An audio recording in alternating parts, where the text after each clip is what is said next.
Sawai Jaisingh ji second, जिनकी वजह से हम लोग यहाँ पे खड़े हैं। हमारे जयपुर का जो आमेर किला है वो जब आप जाके देखेंगे वो 400 से ज़्यादा साल पुराना है और एज इट इज़ खड़ा है। आपको लगता है सर जो भी सफाई अभियान स्टार्ट हो रहा है जयपुर में वो डॉक्यूमेंट्स पे स्टार्ट होता है, डॉक्यूमेंट्स पे ख़त्म हो जाता है? वो हमारे जयपुर के फर्स्ट किंग थे जिन्होंने कैमरा इंट्रोड्यूस करवाया था जयपुर में। ताजमहल को जब राजा ने बनाया, मकराना के यहाँ से मार्बल गया 350 किलोमीटर, किसी एक मार्बल के पीस को लेके जाना उस टाइम में कितना बड़ा काम रहा होगा। तो मानसिंह महल में एक फ़ोटो बनाई हुई है, वो एक कामा सूत्रा की फ़ोटो है। कितनी पोजीशंस उसमें होती है। वो जो इरोटिक टेम्पल्स हैं वो आज के टेम्पल्स नहीं हैं, वो बहुत पुराने टेम्पल्स हैं। तो सर आज हम जयपुर को सब पिंक सिटी के नाम से जानते हैं। पिंक सिटी रखने के पीछे क्या रीजन था? जो कैंडल लाइट डिनर जो शुरू हुआ है ना, वो आपको पता है कहाँ से शुरू हुआ है? कहाँ से? हमारे यहाँ से। तो सर हम गोविंद देव जी मंदिर को जयपुर का पावर हाउस बोल सकते हैं? Of course. जो ब्रिटिश राज था उसमें जयपुर ने कभी भी ब्रिटिश राज के खिलाफ ओपनली रिबेल नहीं किया, तो ये एक स्मार्ट मूव था या वीकनेस थी? आप अगर गूगल पे भी जयपुर सर्च करते हो तो आपको हवा महल की ही फोटो दिखाई देगी, क्योंकि ये सिंबल है हमारे जयपुर का। वर्ल्ड लार्जेस्ट सनडाइल अगर कहीं पे है तो वो हमारे जयपुर सिटी के अंदर है। Thank you Maharaja Sawai Jaisingh ji second का कि इतनी अच्छी सिटी इस पूरी देश और दुनिया को देने के लिए। तो सर अपने बारे में हमारे दर्शकों को थोड़ा बताइए। मैं अपने बारे में आप लोगों को ये बता सकता हूँ कि मैंने जब मेरा करियर स्टार्ट किया था तो स्टार्टिंग से मेरा एक सपना था कि मैं टूरिस्ट लाइन में कुछ करूं, क्योंकि मेरे एक नेबर थे, उनका टूरिज़्म से रिलेटेड कुछ काम हुआ करता था। तो उनके घर में कुछ टूरिस्ट वगैरह आते थे, तो एक होता है ना कि आप टूरिस्ट को देख के एक्साइटेड हो ही जाते हो।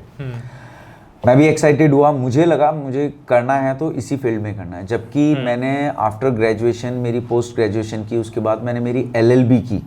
मैं एडवोकेट भी बनना चाहता था, बट मैंने थोड़े दिन प्रैक्टिस भी की, बट एट द एंड मेरे माइंड में एक ही चीज़ चल रही थी कि मुझे टूरिज़्म में कुछ करना है। तो कहते हैं ना कि जब आप का डायरेक्शन बिल्कुल क्लियर हो, आपको पता है कि आपको किस जगह जाना है, तो भगवान फिर आपको घुमा फिरा के लेके वहीं पहुंचता है जहां आपको जाना होता है। तो मेरी जो डेस्टिनी थी वो टूरिज़्म रिलेटेड ही थी। तो होटल्स में काम करके, रेस्टोरेंट्स में काम करके, उसके बाद मैं स्पेन भी गया, काफ़ी टाइम मैं स्पेन में रहा, फिर वापस आया और अब मैं टूरिज़्म में ही गाइडिंग का काम करता हूँ। जी, आपने सिर्फ जयपुर चूज किया, तो जयपुर ही क्यों? एक्चुअल में मेरे फादर आर्मी में थे और जब पापा के साथ थे तो हम लोग अलग अलग अपने इंडिया के जो अलग अलग स्टेट्स, अलग अलग सिटीज़ में हम लोग रहे। बट जयपुर चूज़ करने का रीज़न ये मेरे फादर साहब का था। उनका ये इसलिए था क्योंकि मेरा जो गांव है वो जयपुर के 125 किलोमीटर्स दूर है। ओके। तो पापा को ये लगा कि ठीक है यार, गांव और जहां अपना घर है वहाँ में ज़्यादा डिस्टेंस नहीं होना चाहिए, एंड दैट्स द रीज़न वो जयपुर चूज़ पापा ने किया। But I am very happy and मुझे बहुत गर्व होता है कि मैं जयपुर में रहता हूँ, क्योंकि ये एक अमेजिंग सिटी है। हम बात करते हैं सर जयपुर की, है ना, 1727 में जयपुर मतलब बनाना, एक पूरी प्लांट सिटी बनाना, जो ना सिर्फ एक इंजीनियरिंग का वो था, मतलब नमूना था, एक विजन था। आज उस विजन को 300 साल बाद अगर हम देखते हैं इस विजन को, कितना सर्वाइव किया इस विजन ने? जयपुर जो है वो हम सबको पता है कि 18 नवंबर 1727 में बनाया गया। बट जयपुर से पहले क्या था? जयपुर से पहले आमेर में हमारे राजा साहब हुआ करते थे, और जो आमेर है उधर मीणा शासकों का राज हुआ करता था। तो अभी तक हमारे, जैसे अगर मैं जयपुर में बात करूं तो 41 रूलर्स हुए हैं। जो करंट किंग हैं हमारे, जो पद्मनाभ सिंह जी जो राजा साहब हैं, वो 41st रूलर हैं। तो इनसे पहले 40 अलग अलग राजाओं ने बहुत सारे योगदान दिए। तो उसमें आमेर में बहुत डेवलपमेंट किया। जैसे मान सिंह जी थे जो हमारे आमेर के जो महाराजा थे, उनका बहुत बड़ा रोल था पूरी इस हिस्ट्री के अंदर। उसके बाद हमारे जयसिंह जी जिन्होंने जयपुर को बसाया, तो उनका तो नाम हम जब जयपुर में जाते हैं, मैं मेरे आज भी क्लाइंट्स को यही बोलता हूँ, जब जयपुर में जाते हैं तो thanks to Sawai Jaisingh ji second, जिनकी वजह से हम लोग यहाँ पे खड़े हैं। अभी सर आपने बात करी आमेर की, तो आमेर के बारे में थोड़ा सा और एक्सप्लेन कीजिए हमारे दर्शकों को। देखिए, जैसे मैंने बताया कि आमेर में अलग अलग राजाओं के अलग अलग योगदान है। अगर आज की तारीख की मैं बात करूं तो वहाँ दीवाने आम, दीवाने खास जो कि शीश महल है, जयपुर में जब आप आमेर जाते हैं, आमेर आज की तारीख में वर्ल्ड हेरिटेज यूनेस्को साइट है। और जब आप शीश महल जाते हैं, वहाँ आप जब देखते हैं कि बेल्जियम के ग्लासेस लगे हुए हैं, मिरर्स लगे हुए हैं, और उस टाइम राजा ने ये सारी चीज़ें कर दी थी, तो ये बहुत बड़ी बात है। मान सिंह जी ने आमेर किले को बनवाया, और मान सिंह जी अपने आप में एक बहुत बड़े राजा हुआ करते थे। वैसे हमारे पास उनका बहुत लोगों को पता नहीं है मान सिंह जी के बारे में। मान सिंह जी जो फर्स्ट थे, वो हमारे जयपुर और आमेर की हिस्ट्री में अगर देखा जाए तो उनका जो योगदान है वो बहुत बड़ा योगदान है। और उन्होंने आमेर की शुरुआत करवाई थी किले की, कि उनकी 12 रानियां थी। कभी जब आप आमेर किले में जाएं तो उनके 12 रानियों के लिए 12 अपार्टमेंट्स बनाए हुए हैं उन्होंने। और बहुत अच्छे तरीके से बनाया हुआ है। राजा साहब खुद ऊपर रहते थे, नीचे ग्राउंड फ्लोर पे सारी रानियां रहा करती थी, और उन्होंने खुद के लिए एक सीक्रेट रास्ता बना रखा था जिससे वो अलग अलग रानियों के कमरे में जा सकते थे। तो उस टाइम में ये सब सोचना, इतनी सारी प्लानिंग करना, इतना सब कुछ करना, ये बहुत बड़ी बात है। तो हमारे राजाओं की अगर हम एक एक राजा की भी बात करें तो हर राजा का कहीं ना कहीं आमेर और जयपुर के अंदर बहुत बड़ा योगदान है। और सर, आमेर के बारे में कुछ ऐसी चीज़ें जो नॉर्मल, जो लोग भी जाते हैं, जो टूरिस्ट जाते हैं, देखते हैं, उनको नहीं पता, एज ए गाइड आपको पता है अंदर की कुछ चीज़ें, लाइक कुछ बारीकियाँ? जैसे देखिए, मैं आपको हमेशा ये कहूँगा कि कभी भी आप जयपुर में नहीं, कहीं पे भी आप अगर जाएं, किसी भी मॉन्यूमेंट को विज़िट करें, आपको गाइड ज़रूर लेना चाहिए। उसका एक सिंपल सा रीज़न ये है क्योंकि गाइड आपको बहुत बारीकी वाली चीज़ें भी बता सकता है। हो सकता है आप एक दीवार को देख रहे हैं, उस पर कुछ पेंटिंग्स की हुई है, अब आपको पता ही नहीं। जैसे हमारे आमेर के अंदर गणेश पोल है, जब आप अंदर जाते हैं दीवाने आम के पास में गणेश पोल है, वहाँ जो पेंटिंग की हुई है, आप उस पेंटिंग को अगर नॉर्मल आप अकेले जा रहे हो तो आपको पता ही नहीं लगेगा। आप मतलब सिंपली 1-2 फोटोज़ क्लिक करेंगे एंड दैट्स इट। बट आपको पता नहीं है वो जो पेंटिंग है वो किस तरह की पेंटिंग है। जैसे आज अगर मैं उसे हिंदी में बोलूं तो उसे आला गीला पेंटिंग कहा जाता है। आला गीला मतलब जिस टाइम उसको बनाया जा रहा था तभी जो नेचुरल वेजिटेबल्स, नेचुरल कलर्स, उसके साथ precious, semi precious stones powder के को मिक्स करके जो उन्होंने बनाया, जो आज भी एज इट इज़ है। मतलब वो जो पर्टिकुलर गणेश पोल वाली जो वॉल है वो फेस कर रही है, आप जो इतना सनी डे होता है, बैड वेदर्स, रेनी सीजन, सबको फेस कर रही है, और एज इट इज़ वो पेंटिंग्स अभी भी वहाँ हैं। बट अगर आप किसी उसके साथ नहीं जाएंगे तो डेफिनेटली आपको ये कभी पता नहीं चल पाएगा कि यार इस दीवार के पीछे किस तरह की चीज़ें यूज़ की गई थी। तो बहुत सारी ऐसी चीज़ें शीश महल के अंदर आप जाएंगे, आप फ़ोटोज़ क्लिक करेंगे क्योंकि आपको सुंदर लगेगा, लेकिन आपको पता नहीं है कि वो कैसे यूज़ में आया करता था, कि उन दिनों में जो ऑयल लैंप्स, जो दिए होते थे, उन दियों से कैसे वो एक मतलब पूरे स्टार्स आपको दिख जाते थे। इवन दिन में बाहर वो कर्टन्स लगा देते थे, उसको कवर कर देते थे, और अंदर जब कुछ दिए जलाया करते थे तो ऐसा लगता था कि दिन में आपको पूरे स्टार्स दिख रहे हैं।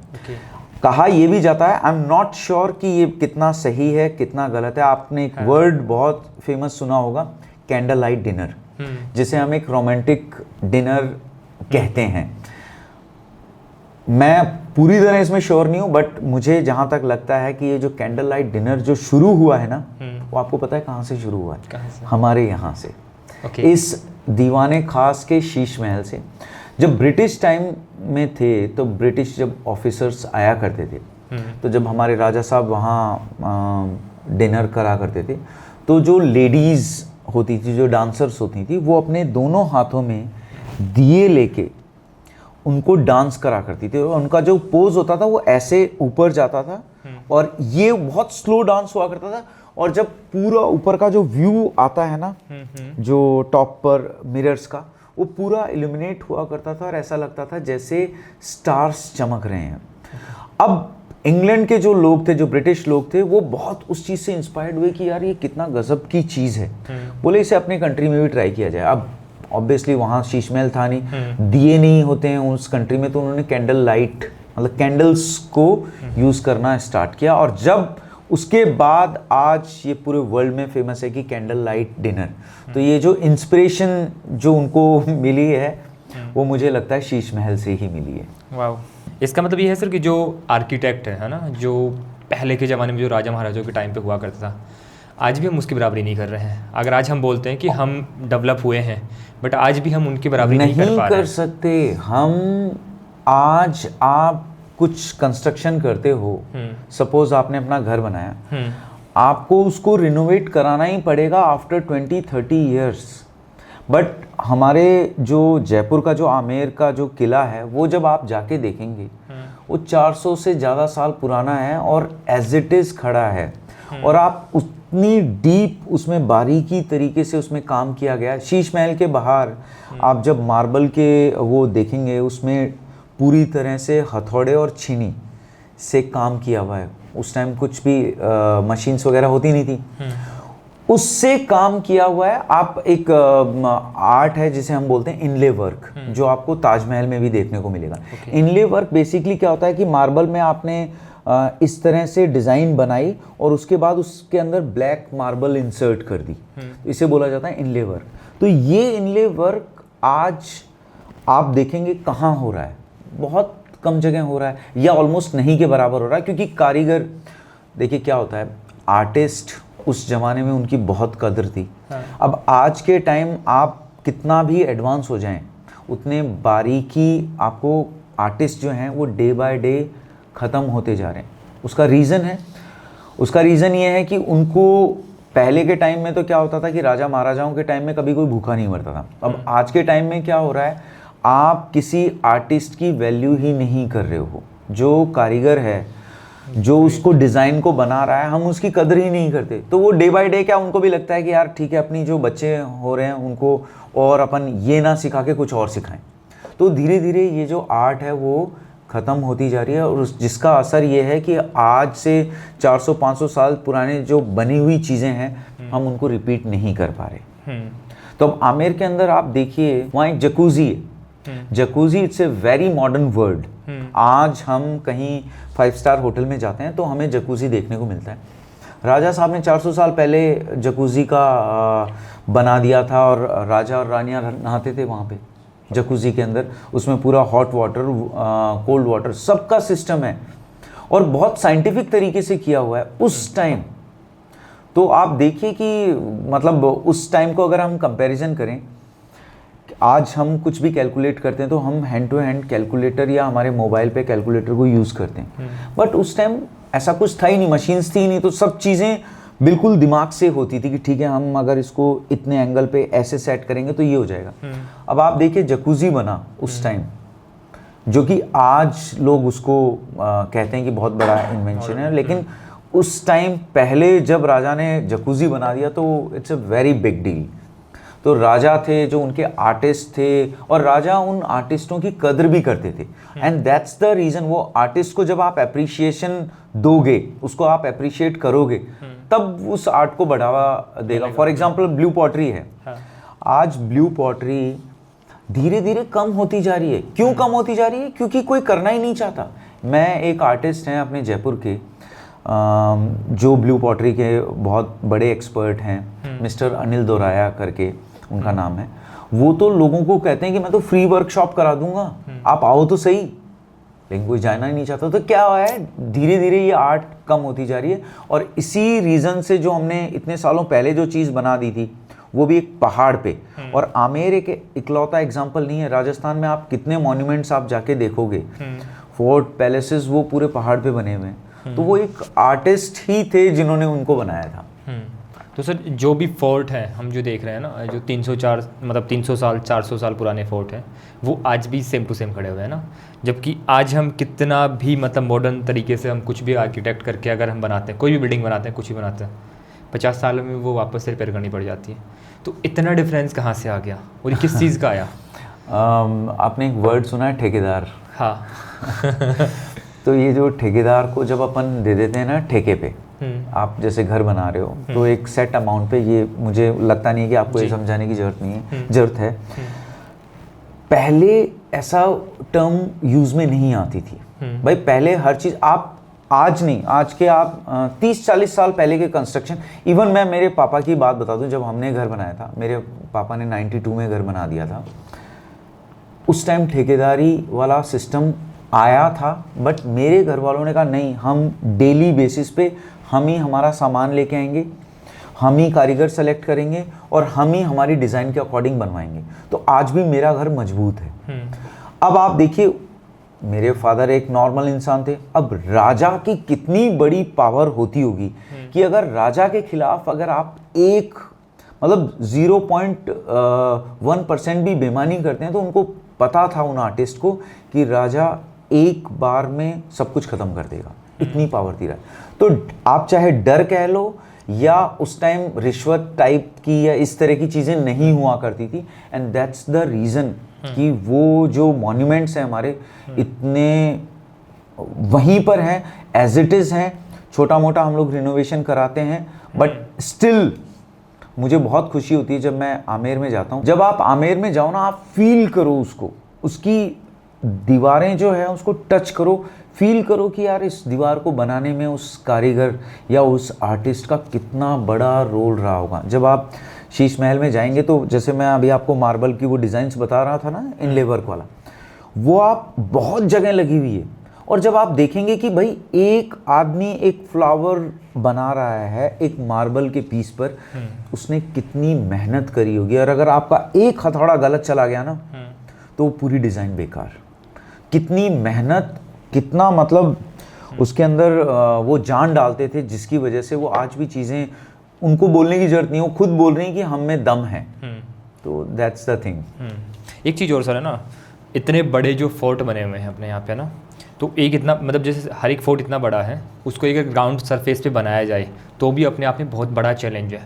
एक पहाड़ पे इतना बड़ा फोर्ट बना देना कितना चैलेंजिंग रहा होगा, कैसे बनाया? अरे बहुत चैलेंजिंग है, और पहाड़ पे बनाना मतलब बहुत बहुत बड़ा चैलेंज। हाँ, ये बहुत। अब जैसे आप ताजमहल को देखिए, अब ताजमहल को जब राजा ने बनाया, मकराना के यहाँ से मार्बल गया, जयपुर से हमारे आगरा का डिस्टेंस 250 किलोमीटर है, और जयपुर से मकराना का डिस्टेंस लगभग 130 किलोमीटर। आप ये देखिए 350 किलोमीटर किसी एक मार्बल के पीस को लेके जाना उस टाइम में कितना बड़ा काम रहा होगा।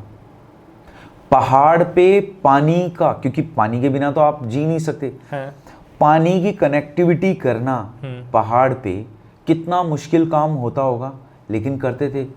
जब राजा या रानी जब रहते थे या वहाँ के सर्वेंट उस पे मॉन्यूमेंट में रहते थे, उस फोर्ट में रहते थे, तो पानी यूज़ करते थे। कैसे वो पानी को नीचे से ऊपर लेके जाते थे, ये सब सिस्टम है। आप कभी भी जब जाके देखेंगे, फॉर एग्जांपल आप जब भी जयगढ़ जाएं, जयगढ़ में आप गाइड लीजिएगा और गाइड को आप ये बताइएगा कि मुझे ये पानी वाला सिस्टम समझाओ कि ये पानी का सिस्टम कैसे। वो बंदा आपको ऐसी ऐसी चीज़ें बताएगा कि आप कहोगे कि यार हम लोग आज भी इन चीज़ों को यूज़ नहीं कर रहे, क्योंकि प्रॉपर कि भाई बारिश का पानी आ रहा है, बेसिकली पानी इकट्ठा होता था बारिश के पानी से। बारिश का पानी आ रहा है, वो एक छलनी से छन के जा रहा है, सेकंड प्रोसेस पे आ रहा है, फिर और छन रहा है, फिर थर्ड प्रोसेस पे जा रहा है, फोर्थ पे जा रहा है, एंड फाइनली वो पीने का पानी बनता था। ओके। और वो हर चीज़ एक प्रॉपर सिस्टम है। आप वहाँ जब जाके देखेंगे आपका दिल खुश हो जाएगा कि ओ माय गॉड यार, उस टाइम राजा ने इतनी तगड़ी प्लानिंग कर ली थी। इतने बड़े बड़े पानी के टैंक्स हैं जयगढ़ फोर्ट में। आपका खुद को ये, जब तक देखिए मेरे कहने से कुछ नहीं होगा, आप जाइए एंड फील इट, और आप देखेंगे कि आप कहेंगे कि यार क्या आर्टिस्ट हुआ करते थे उस टाइम। अब तो हम कुछ भी नहीं है, आज हम AI के ज़माने में ज़रूर हैं, हम कुछ भी 1 मिनट में चीज़ों की इंफॉर्मेशन निकाल सकते हैं, but at the same time वहाँ के टाइम को आप कंपेयर कर ही नहीं सकते। तो वो तो मतलब बिल्कुल अनबिलीवेबल चीज़ें हैं। हम आमेर फोर्ट की बात करें सर, है ना, कितना टाइम लगा होगा बनाने में आमेर फोर्ट को? देखिए, आमेर वन टाइम में बना हुआ फोर्ट नहीं है। इसे अलग अलग राजाओं ने बनाया है। जैसा मैंने बताया, मान सिंह जी ने इसकी नींव रखी, मान सिंह जी ने अपना मान सिंह महल बनाया। जब आप आमेर में जाएंगे तो जहाँ से आप एंटर करते हैं वो दीवाने आम वाला एक एरिया है, उसको हम एक मानते हैं। उसके बाद सेकंड नंबर पे आप जाएंगे शीश महल, जहाँ पे दीवाने खास है, वो उसका सेकंड पार्ट है, और थर्ड पार्ट पे मान सिंह महल है। बट बेसिकली मान सिंह महल से सब कुछ स्टार्ट हुआ। तो मतलब आप एंट्री तो कर रहे हैं लास्ट वाले गेट से, एग्जिट कर रहे हैं फर्स्ट गेट से, बट आप जब आप गाइड को लेके जाएंगे तो गाइड आपको ये चीज़ बता देगा कि मान सिंह महल है, ये यहाँ से इस आमेर किले की शुरुआत हुई। अब अलग अलग राजाओं ने अलग अलग अपने टाइम पर काम किया। तो जैसे हमारे जयसिंह जी सेकंड थे, वैसे ही हमारे मिर्जा राजा जयसिंह जी फर्स्ट, जिन्होंने शीश महल को बनाया। शीश महल की जो देन है वो हमारे राजा जयसिंह जी की वजह से है। तो उन्होंने उस टाइम ये दिमाग में आना बहुत बड़ी बात है कि मैं इस तरह का एक चीज़ बनाऊं जो बिल्कुल अलग हो। ऑल्दो शायद उन्होंने उस टाइम ऐसा नहीं सोचा होगा कि भाई ये दुनिया उसको देखने आएगी। उस टाइम के हिसाब से उन्होंने अपनी शायद रानियों को खुश करने के लिए ये चीज़ बनाई हो कि ठीक है, मैं ना उनको ताकि दिन में तारे दिखा सकूं।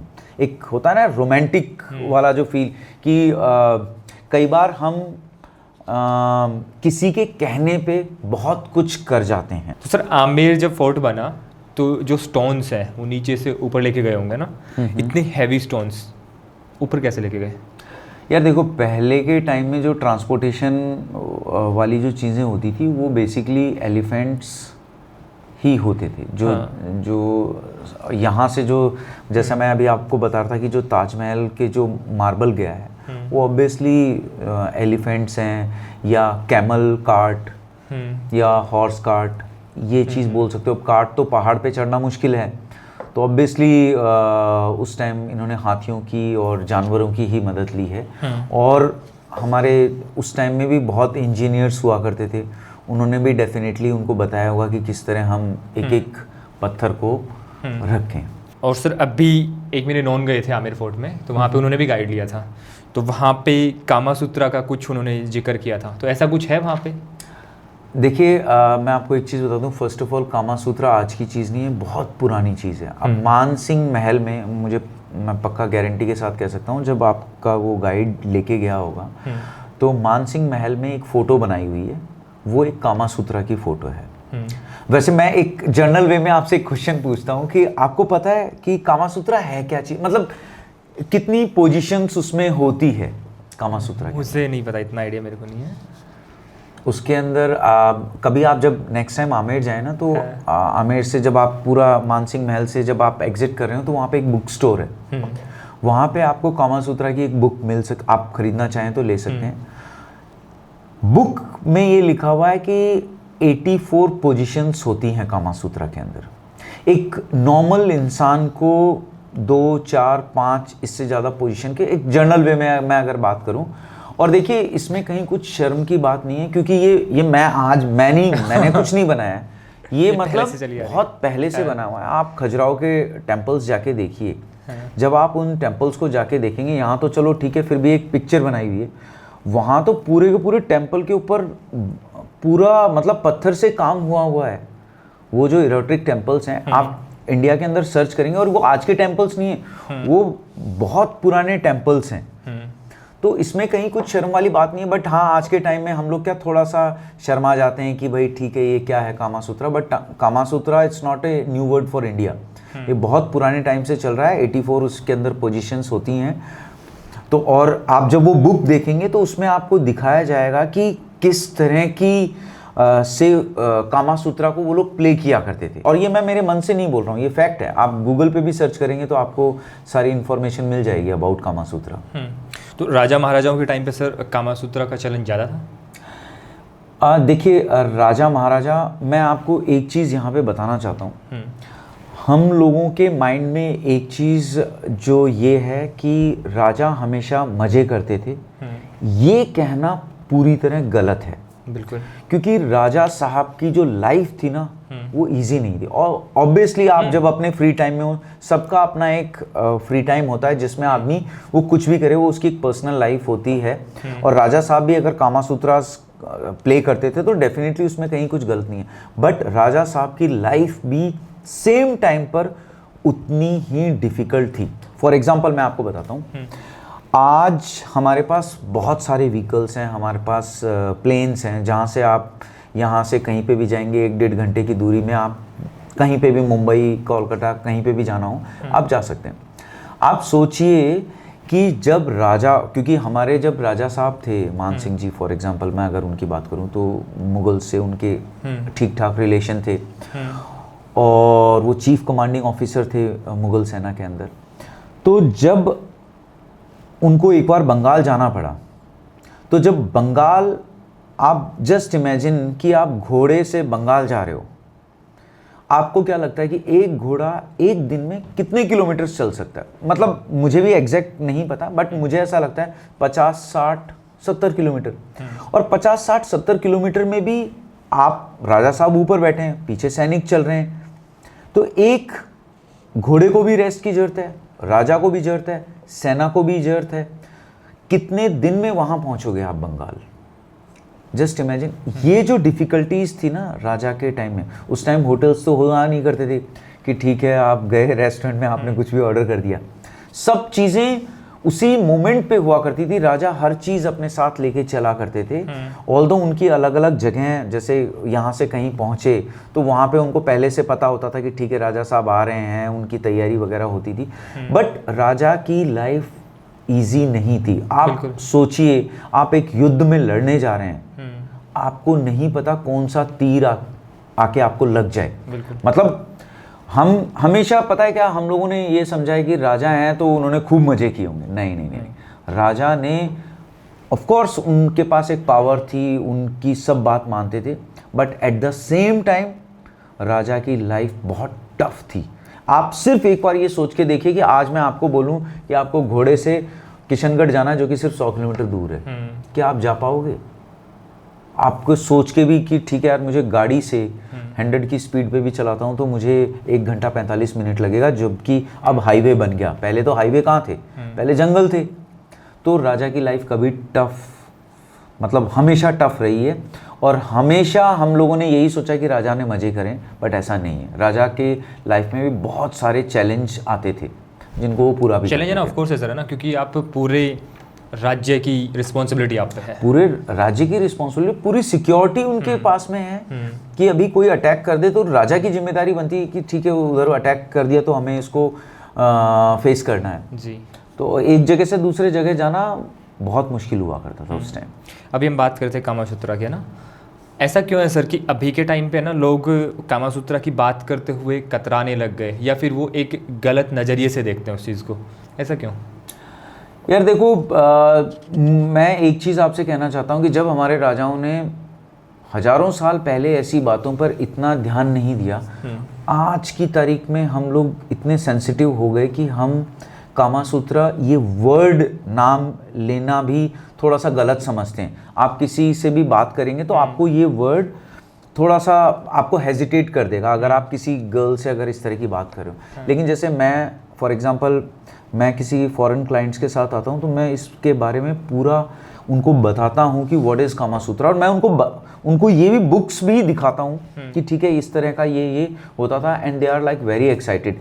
और तब वो मुझे भी यही क्वेश्चन करते हैं कि यार आप लोगों की मेंटलिटी वैसे तो बहुत ओपन माइंडेड इतने हो नहीं इस पर्टिकुलर सब्जेक्ट को लेकर, तो और आपके राजाओं ने उस टाइम कामासूत्रा बना दिया, उस टाइम इतना सब कुछ बना दिया, क्योंकि कई टूरिस्ट हैं वो खजुराहो जाके आते हैं और भी बहुत सारी ऐसी जगह हैं जहाँ पे इरोटिक टेम्पल्स हैं। तो कहते हैं इतना डिफरेंस कैसे आया।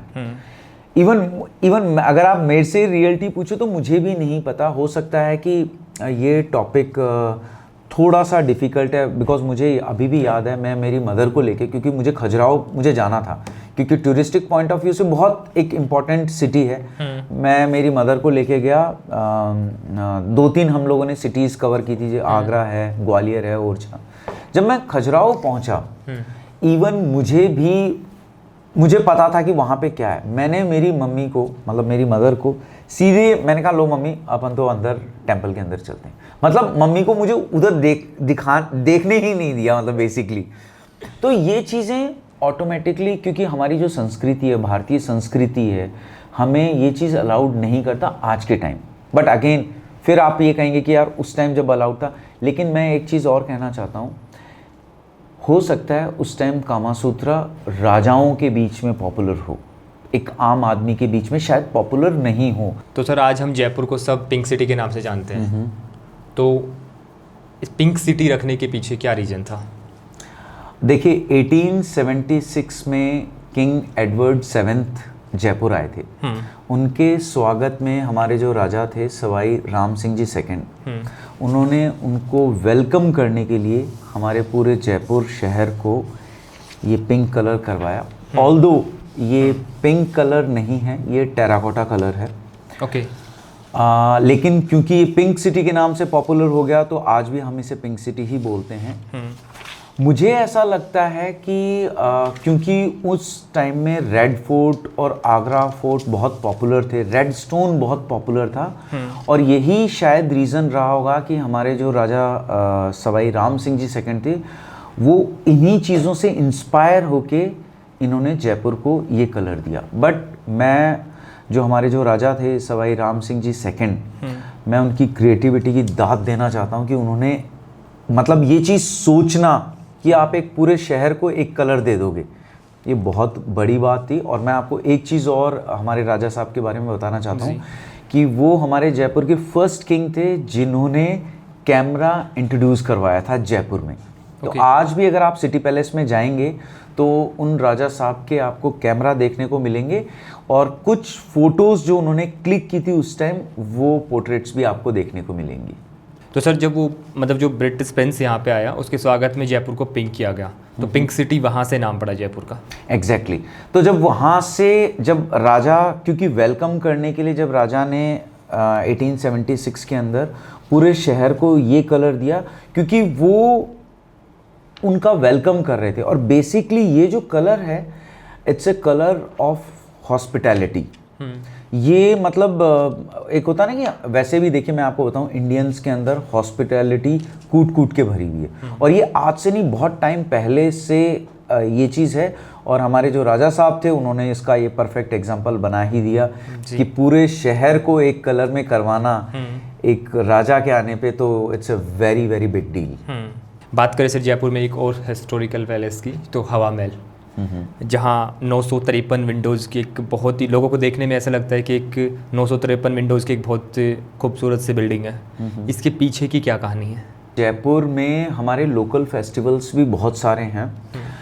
अभी तक तो वो लोकल्स थे बट अब वो इंटरनेशनली भी बहुत पॉपुलर हो रहे हैं। जो हमारी टूरिज़्म मिनिस्टर हैं दिया कुमारी जी, वो हमारे लोकल फेस्टिवल जैसे कि तीज और गणगौर उनको बहुत सपोर्ट कर रही है। प्लस अदर सिटीज़ के भी अंदर वो बहुत सारे जो लोकल फेयर्स एंड फेस्टिवल्स हैं उन्हें भी प्रमोट कर रही हैं, और इस रीज़न की वजह से हमारा Jaipur day by day popular हो रहा है। बट ये जो तीज और गणगौर की जो झांकियाँ जो आज आप देखते हैं वो पहले भी निकला करती थी। तो जो सिटी पैलेस में जो रानियाँ रहती थीं वो यही एक चीज़ बोला करती थी राजा साहब को कि हमें भी ये चीज़ देखनी है, क्योंकि उस टाइम थोड़ा सा पर्दा प्रथा वाला वो कॉन्सेप्ट चल रहा था, तो रानियाँ डायरेक्ट जा नहीं सकती थी। इसलिए हमारे राजा साहब प्रताप सिंह जी सेकंड, सवाई प्रताप सिंह जी सेकंड, उन्होंने हवा महल को बनवाया 1799 में। और ऑफ कोर्स 953 उसमें खिड़कियां हैं।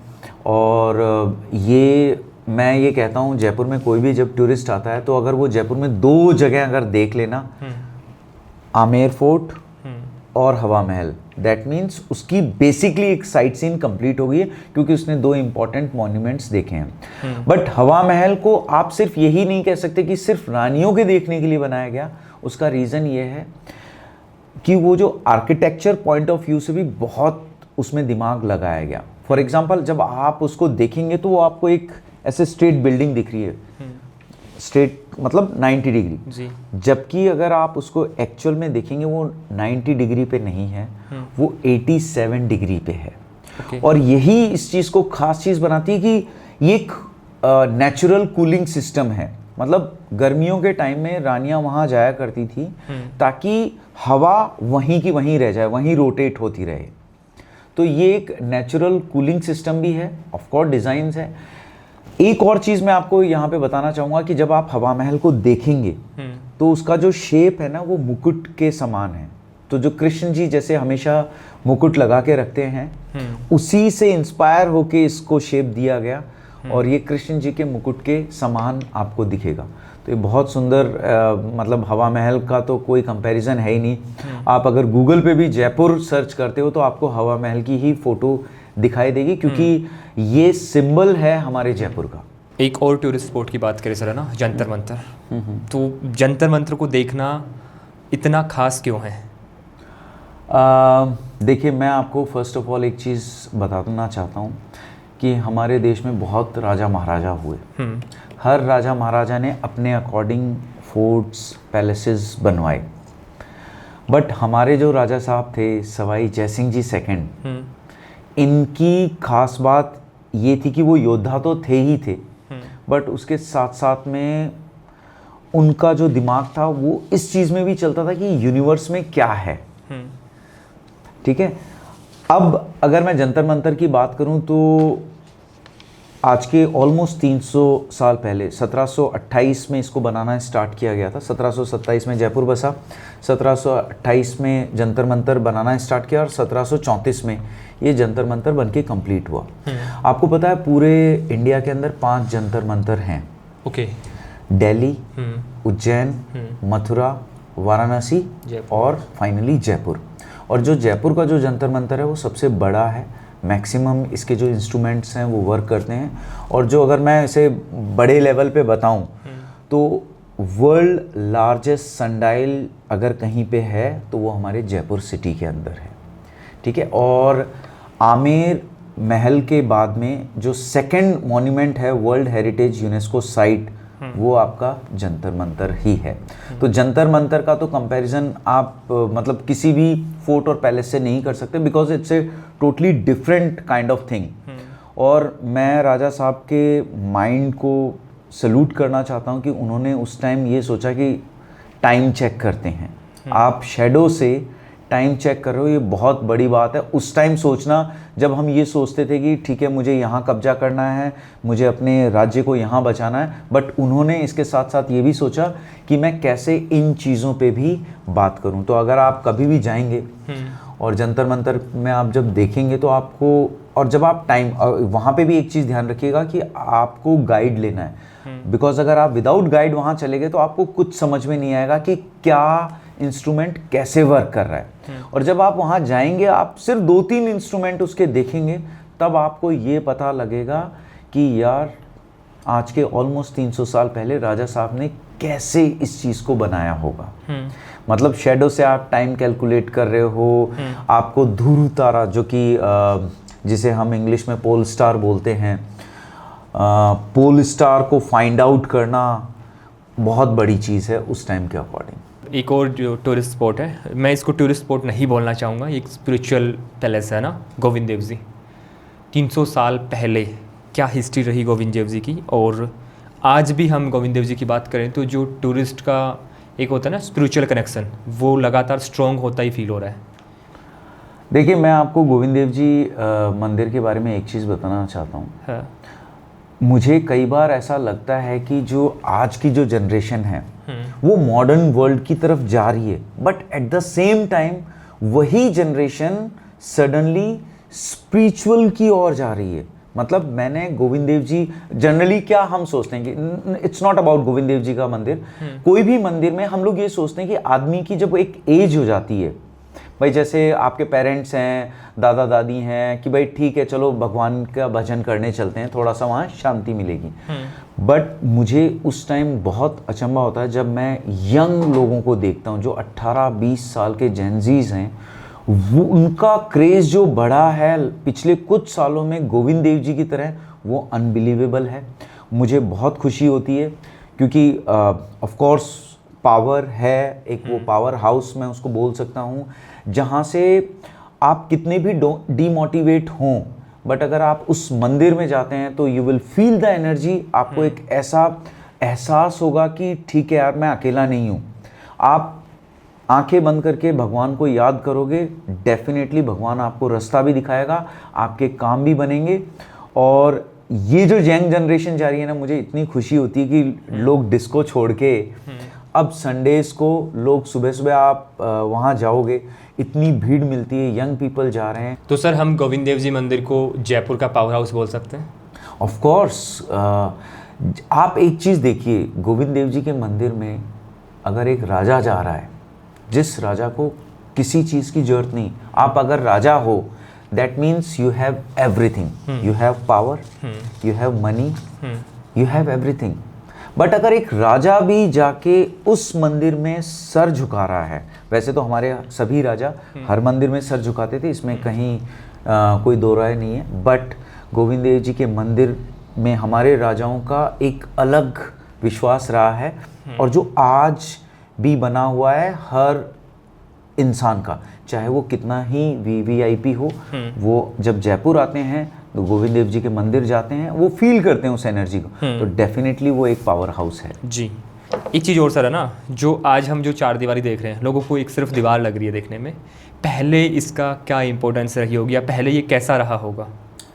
देखो, मैं आपको यहाँ पे एक चीज़ बताना चाहता हूँ। आज जब आप किसी भी गेट से एंट्री करते हो, जो हमारे जो गेट्स बने हुए हैं जयपुर में एंटर करने के लिए, जस्ट इमेजिन जब जयपुर बना होगा उन दिनों इन गेट्स की क्या वैल्यू रही होगी।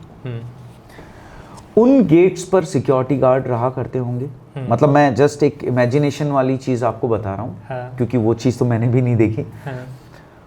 आप कैसे एंटर या एग्जिट करते होंगे, क्या आपका आइडेंटिटी कार्ड होता होगा उस टाइम में, मतलब ये सोच के भी आपको कितना अच्छा फील होता होगा कि सैनिक खड़े हैं, वो आपको चेक कर रहे हैं कि आप कौन है। अगर आप जयपुर के नहीं हैं तो आपके पास किस तरह की परमिशन है कि आप अंदर आ सकते हैं, कैसे बाहर जा सकते हैं। तो चार दीवारी जो जगह हैं, मैं हमेशा ये कहता हूँ, मैंने हमेशा ये सोचा है कि काश यार मैं उस टाइम एक बार ये जाके देखूं कि राजा महाराजाओं के टाइम में ये कैसे एंटर और एग्जिट किया करते थे उन दरवाज़ों से, क्योंकि वो एक अलग टाइम था, आर्टिस्ट लोग रहते थे, और हमारे राजा जो जयसिंह जी थे उनका विजन ही यही था कि सब आर्टिस्ट को एक जगह इकट्ठा कर दें, और यही रीज़न था जयपुर को बनाने का कि सब कलाओं को एक जगह कर दिया जाए। तो उस टाइम को देखना तो ये तो बहुत ही अमेजिंग चीज़ होगी। और मैं कई बार सोचता हूँ, जैसे मैं आपको बता रहा था कि मैं जब किसी क्लाइंट को लेके जाता हूँ, चाहे मैं आमेर में हूँ, चाहे सिटी पैलेस में हूँ, हवा महल में हूँ, कहीं पे किसी भी मॉन्यूमेंट में हूँ जयपुर में, तो मैं क्लाइंट को कुछ मिनटों के लिए ये बोलता हूँ कि just close your eyes and आप इस चीज़ को सोचें कि अभी कोई नहीं है यहाँ, टूरिस्ट नहीं है, कोई नहीं है, आप अकेले हो और राजा साहब वॉक कर रहे हैं।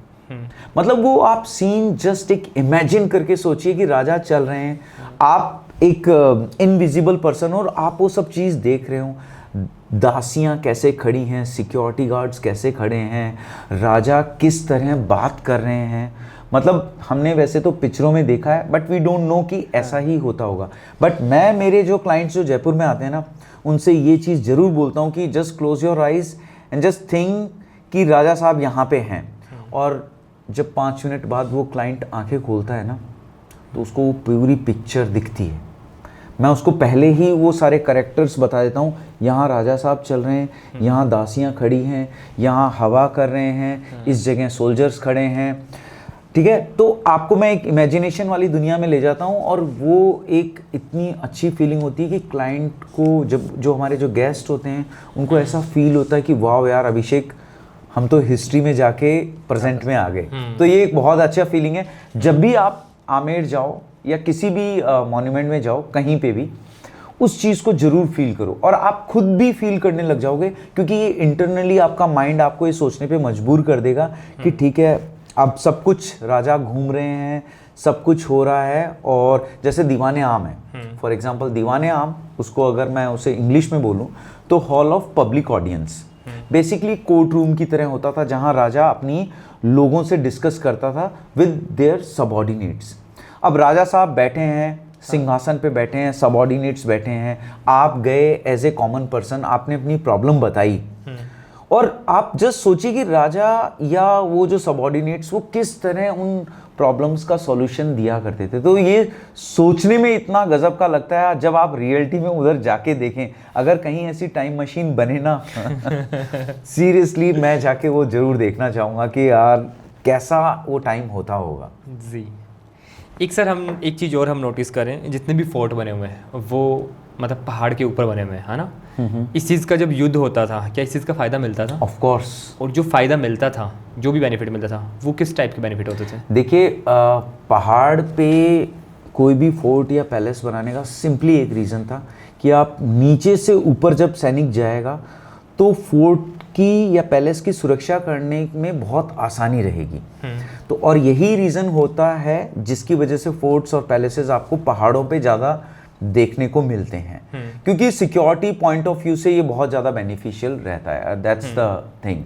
सर जो फोर्ट्स हैं उनकी दीवारों में होल बने हुए हैं, बिल्कुल, कि जो युद्ध होते थे उस टाइम पे उनको यूज किया जाता था। तो एक बार हमारे दर्शकों को बताओ कि कैसे कैसे क्या क्या यूज होता था। यार देखिए मैं अगर आपको बताऊं, उन होल्स को अलग अलग तरीके से यूज़ किया जाता था। पहले जब बंदूकें नहीं थी तब तीर कमानों से उसको यूज़ किया जाता था। उसके बाद राइफल टाइप की जो लंबी बंदूकें आई उनसे उसको यूज़ किया गया। और जब दुश्मन आपके बिल्कुल दीवार के पास पहुंच चुका है तब उसको गरम तेल या गरम पानी उड़ेल के भी दुश्मन को भगाया जाता था। तो इसको कई तरीके से बनाया गया और तभी तो मैं कहता हूँ कि वो दीवारें आज भी इतनी मजबूत हैं कि जहाँ पे इतने सारे जिन दीवारों ने युद्ध वगैरह देखे हैं, मतलब आप सोच भी नहीं सकते, ये अनबिलीवेबल थिंग्स हैं। और वो फोर्ट्स एंड पैलेसेस इतने मजबूती से खड़े हैं और आने वाले कई सालों तक खड़े रहेंगे। एक सवाल और सर, है ना, जयपुर के जो फाउंडर हैं महाराजा सवाई जय सिंह जी सेकंड, अगर आज वो वापस आते हैं और अपनी सिटी को देखते हैं तो उनका पहला रिएक्शन क्या होगा? वो खुश होंगे सिटी को देख के या हल्का सा डिसअपॉइंट होंगे? कुछ चीज़ों को देख के डेफिनेटली वो खुश होंगे और कुछ चीज़ों को देख के वो डिसअपॉइंट भी होंगे। खुश इस चीज़ से होंगे कि हमने उनकी सिटी को जैसा वो देना चाहते थे हमने उसे बड़ा ही बनाया है, in terms of business, in terms of caring the monuments. But कुछ चीज़ों को देख के डेफिनेटली वो दुखी भी होंगे, डिसअपॉइंट होंगे, जैसे इतना सारा ट्रैफिक, इतनी सारी गंदगी। आपको पता है अभी कुछ टाइम पहले यूनेस्को वालों ने जयपुर को ये चीज़ बोली थी कि भाई जयपुर से यूनेस्को का टाइटल छीना जा सकता है अगर जयपुर ने प्रॉपर एक्शंस नहीं लिए। आपको पता है उसका रीज़न क्या है? क्या? जयपुर में हर जगह गंदगी। सफाई अभियान चल रहा है बट स्टिल हम लोग जो गंदगी करते हैं स्पेशली हमारे मॉन्यूमेंट्स के पास, और उससे एक बहुत बड़ा ख़तरा हमारे जयपुर के लिए बना हुआ है कि इसको जो हेरिटेज सिटी का जो अवार्ड मिला हुआ है या टाइटल मिला हुआ है ये छीना भी जा सकता है। ये यूनेस्को ने मतलब बता दिया है जयपुर वालों को। तो प्लीज़ मैं जयपुर के लोगों से ये चीज़ की रिक्वेस्ट करना चाहूँगा कि एटलीस्ट जो हमारी ओल्ड सिटी है उसका ध्यान रखें, क्योंकि ये हमारे लिए बहुत ज़रूरी है। टूरिज़्म पॉइंट ऑफ व्यू से ये सबके लिए बहुत ज़्यादा बेनिफिशियल है, क्योंकि अगर एक टूरिस्ट जयपुर में आएगा तो वो कई लोगों को बेनिफिट देगा ही देगा। तो प्लीज़। आपको लगता है सर जो भी सफाई अभियान स्टार्ट हो रहा है जयपुर में वो डॉक्यूमेंट्स पे स्टार्ट होता है, डॉक्यूमेंट्स पे ख़त्म हो जाता है? यार देखो मैं आपको बताऊं क्या, मुझे कई जगह जाके बड़ा दुख होता है जब मैं हवा महल जैसा इतना इम्पोर्टेंट जो मॉन्यूमेंट है या आमेर जैसा इतना इम्पॉर्टेंट मॉन्यूमेंट है, जब फॉर एग्जांपल जब आप आमेर जाते हैं, आपका जो पीछे से अगर आप गाड़ी से जा रहे हैं अगर वो आपका क्लीन नहीं होगा तो यार वो इम्प्रेशन जो पड़ता जाता है ना किसी गेस्ट के ऊपर, वो क्या हमेशा लेके जाएगा। और चक्कर पता है क्या, आप पॉजिटिव चीज़ों को कम देखते हो और नेगेटिव को हमेशा आप ज़्यादा देखते हो, और ये उस टूरिस्ट के साथ नहीं, वो सबके साथ ही होता है। हम भी अभी अगर मुझे आप में कुछ नेगेटिव चीज़ दिखेगी मैं आपको hand to hand point out कर दूंगा। तो अगर आपने उसको प्रॉपरली नहीं किया तो वो जो एक इमेज जो हमारे सिटी की वो लेके जा रहा है या हमारी कंट्री की लेके जा रहा है वो गंदी है। सर एक जयपुर में जो जयगढ़ फोर्ट है उसमें एक तोप रखी है, जयबान तोप, वर्ल्ड फेमस है वो, तो उसके पीछे की थोड़ी स्टोरी बताओगे आप हमें? बिल्कुल, उस तोप को बोला जाता है जयबान तोप, जो कि जयगढ़ फोर्ट में रखी हुई है, और इसका निर्माण हमारे जो राजा साहब थे सवाई जय सिंह जी सेकंड उन्होंने ही करवाया था। और मैं आपको बता दूं कि मैंने अभी जैसे आपको बताया कि वर्ल्ड लार्जेस्ट वॉल के बारे में, हाँ। ये वर्ल्ड बिगेस्ट कैनन है। ओके।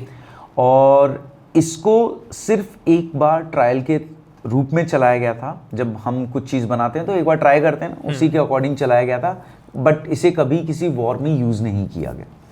और उसकी भी एक खास बात है कि जब उसको फर्स्ट टाइम जब ट्रायल के रूप में चलाया गया तो जयगढ़ के आसपास पूरी जगह को खाली कर दिया गया, और क्योंकि उन लोगों को भी नहीं पता था कि इसका इम्पैक्ट कैसा होने वाला है। और देखिए, मैं यहाँ पे एक चीज़ और ऐड करना चाहता हूँ, ऐसा कुछ रिटर्न उसमें नहीं है, बट कई कहानियाँ भी इसके लिए फेमस है। जैसे कि कहा जाता है कि जिस आदमी ने उसको चलाई थी उसके लिए एक खड्डा खोदा गया था जिसमें पानी भरा गया, और जब चलाई गई उसको ये इंस्ट्रक्शंस दिए गए कि आपको चलाने के बाद इस पानी में कूदना है, क्योंकि उनको भी नहीं पता था कि इसका इम्पैक्ट कितना बड़ा हो सकता है। और वही हुआ, उसको चलाने के बाद वो आदमी पानी में कूदा और वो तोप का गोला जाके गिरा 35 किलोमीटर्स दूर अप्रॉक्स, और उस गांव का नाम है चाकसू। और आज भी वहाँ एक तालाब बन गया और उसको गोला तालाब बोला जाता है। और वो गोले की वजह से बना? वो गोले की वजह से बना, तो और वो चाकसू में है। और कहते हैं कि वो आदमी जिसने तोप चलाई थी वो अनफॉर्चुनेटली नहीं रहा, बट मैं अगेन आपको एक चीज़ कहना चाहता हूँ कि ऐसा कुछ मेरे पास एग्जैक्ट डेटा नहीं है, बट ऐसा कहा जाता है, ऐसी कहानियाँ हैं। तो सर, जैसे अभी आप गाइडिंग कर रहे हैं, जो हमारे देखने वाले जो दर्शक हैं उनमें से अगर कोई गाइड बनना चाहे तो उसका क्या प्रोसेस है? यार देखिए, ये ना मेरा जो पेज है उस पर मुझे इतने लोग ये क्वेश्चंस पुटअप करते हैं कि हमें भी गाइड बनना है, इसका क्या प्रोसेस है। फर्स्ट ऑफ ऑल देखिए, यहाँ पे दो तरह के गाइड होते हैं, एक तो स्टेट लेवल गाइड होता है और एक सेंट्रल गवर्नमेंट के अकॉर्डिंग। तो जो स्टेट लेवल का जो गाइड होगा वो हमारी राजस्थान सरकार, राजस्थान गवर्नमेंट जब वो निकालती है गाइड के लाइसेंस के लिए, उस टाइम आप उसको फिलअप कर सकते हो। और जो गवर्नमेंट ऑफ इंडिया, जो मिनिस्ट्री ऑफ टूरिज्म जो चला रही है, अभी एक प्रोग्राम चला रही है जिसे बोला जाता है incredible India tourist facilitator, IITFC, incredible India tourist facilitator. तो आप इसके थ्रू भी गाइड बन सकते हैं, बट वो एक बेसिक आप वो बनेंगे, मतलब टूरिस्ट फैसिलिटर बनेंगे। उसके बाद आपको एक एडवांस कोर्स भी करना पड़ेगा, तो उसके लिए आपकी एक मिनिमम क्वालिफिकेशन होनी चाहिए विच इज़ अ ग्रेजुएट। अगर आप एडवांस कोर्स करते हैं उसके लिए आपको ग्रेजुएट होना कंपलसरी है। अगर आप वो पास कर लेते हैं तब आप IITG, incredible India tourist guide बन जाएंगे। देन आप ऑफिशियली कहीं पे भी इंडिया के किसी भी मॉन्यूमेंट्स में जा सकते हैं, किसी भी क्लाइंट को घुमा सकते हैं, आप ऑथराइज पर्सन बन जाएंगे। बट अगर मैं स्टेट लेवल की बात करूं तो स्टेट जो हमारी राजस्थान गवर्नमेंट जो वैकेंसीज निकालती है, तो ये एक सरकारी वैकेंसीज की तरह ही होती है। तो उसका एक बिल्कुल प्रॉपर सिस्टम होता है। जब गवर्नमेंट निकालती है आपको फॉर्म फिलअप करना पड़ता है, आपको रिटर्न एग्ज़ाम देना जाना पड़ता है, उसके बाद आपकी एक प्रॉपर ट्रेनिंग होती है, तो एक प्रोसेस है। लेकिन राजस्थान गवर्नमेंट की बात करूं तो वो 4-5 साल में, 7 साल में एक बार गाइड्स की वैकेंसी निकालती है। बट अगर आपको अभी ये चीज़ करना है तो आप IITFC की वेबसाइट्स पे जाके देख सकते हैं। वहाँ पे आप पहले बेसिक कोर्स कीजिए, उसके बाद अगर आप ग्रेजुएट हैं तो आप एडवांस कर सकते हैं, एंड देन आप गाइडिंग प्रॉपर्ली कर सकते हैं। तो सर, एक जो गाइड की जॉब है ना, तो वो एक गाइड कितना कमा रहा है? देखिए, फर्स्ट ऑफ ऑल तो मैं आपको बता दूं, ये गवर्नमेंट से तो अथराइज्ड होते हैं, बट ये फ्रीलांसर्स होते हैं। हमारी कोई सैलरी नहीं होती, फिक्स सैलरी नहीं होती। It's totally up to you कि आप कितना काम करते हो, किस तरह से कर रहे हो। एक जो गाइड है जो हिंदी में गाइडिंग कर रहा है, वो एक अलग अमाउंट कमा रहा है, और अगर आप एक अच्छे लेवल पे गाइड बनते हो, आपको कुछ फॉरेन लैंग्वेजेस आती हैं, तो आप कुछ अलग कमा रहे हो। तो it's totally depend on you. For example, अगर आप एक एडवोकेट हो, एक सिंपल एडवोकेट हो और एक सुप्रीम कोर्ट का advocate, so there is a big difference. वही सेम चीज़ यहाँ पे है। अगर आप गाइडिंग, आपको लाइसेंस मिल गया है, आप अपने आप को अपग्रेड करने की कोशिश करेंगे, अपनी नॉलेज बढ़ाएंगे, कोई फॉरेन लैंग्वेज सीखेंगे, तो डेफिनेटली यू कैन अर्न। इसकी कोई लिमिट नहीं है, फिर आप कितना भी कमा सकते हैं। क्योंकि कई बार प्राइवेट चार्टर्स आते हैं, उसमें जब कोई गाइड लगता है तो उसकी फ़ीस स्ट्रक्चर एक अलग होता है, एक नॉर्मल मॉन्यूमेंट पे बैठा हुआ गाइड उसका एक फ़ीस स्ट्रक्चर अलग होता है, तो ये डिपेंड करता है। Thank you Maharaja Sawai Jaisingh ji second का कि इतनी अच्छी सिटी इस पूरी देश और दुनिया को देने के लिए। देखिए, मैं आपको एक चीज़ बताता हूँ, मैं जब सिटी पैलेस जाता हूँ तो मैं अगेन हमारे जयसिंह जी की वहाँ पे एक फ़ोटो लगी हुई है, तो मैं फॉरेन क्लाइंट को यही बोलता हूँ कि थैंक्स टू हिम आप और मैं यहाँ पे हैं। उनका जो विज़न था, उनके जो मतलब एक नई सिटी डेवलप करने का जो आइडिया था, उसकी वजह से हम लोग यहाँ पे हैं। तो महाराजा सवाई जयसिंह जी सेकंड, उनको तो दिल से थैंक यू। जी, थैंक यू सर आपका भी। Thank you very much for inviting me. Thank you.